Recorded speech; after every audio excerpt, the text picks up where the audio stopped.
Father Tony O'Riordan is in Aleppo for the Jesuit Refugee Service. Just a week before the earthquake, I was talking to the leader of our work here in Aleppo, and he described the situation as hell and commenting on the deterioration that occurred over 2022 due to the ongoing impact of the war. That was before the earthquake hit. So if we were in hell before the earthquake, we're now in the deepest levels of hell, where parts of the city that were devastated by the war and where the infrastructure was degraded, new buildings have collapsed and new buildings have become unsafe and displacing thousands of people across the city. There are over 120 emergency shelters, schools and mosques and churches that people have taken refuge in for the last few nights, and many people are sleeping in cars and sleeping outdoors in sub-zero temperatures. So the damage to the houses ranges from minor to very serious ones where the houses have collapsed or where the damage will require significant repair. And these are people who have no resources for food or for medicine or for heating before the earthquake.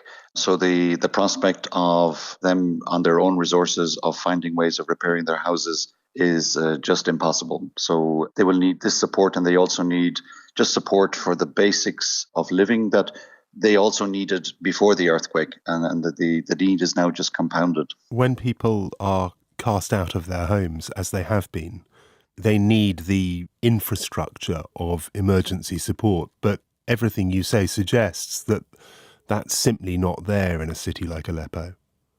It's not there in the degree or the way of providing it, maybe at the level and standard and honouring human dignity. But I must say the Syrian authorities and civic society here has responded amazingly well. So people are receiving blankets. I think we could do with more. People are receiving some food in these shelters.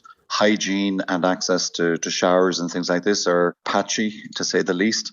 And some people are getting access to medical care, and this is where one of the areas we're trying to intervene in to make sure that any person in an emergency situation who needs access to a doctor or medication may be able to get it.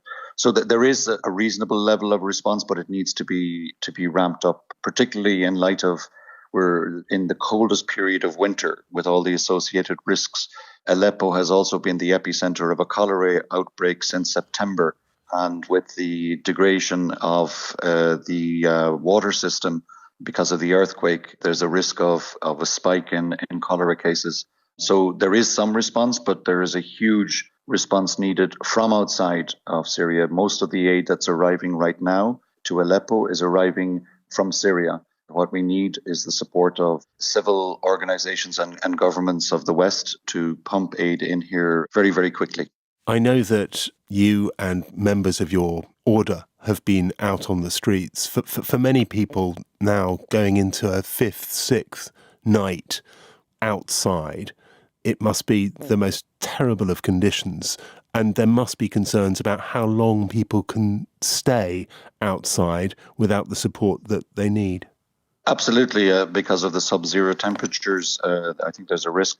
But I think what I've seen here since my time in Aleppo since Tuesday, the terrifying impact of those the seconds of the first quake in the middle of the night in a city which has no electricity, that the impact of those terrifying seconds traumatized people.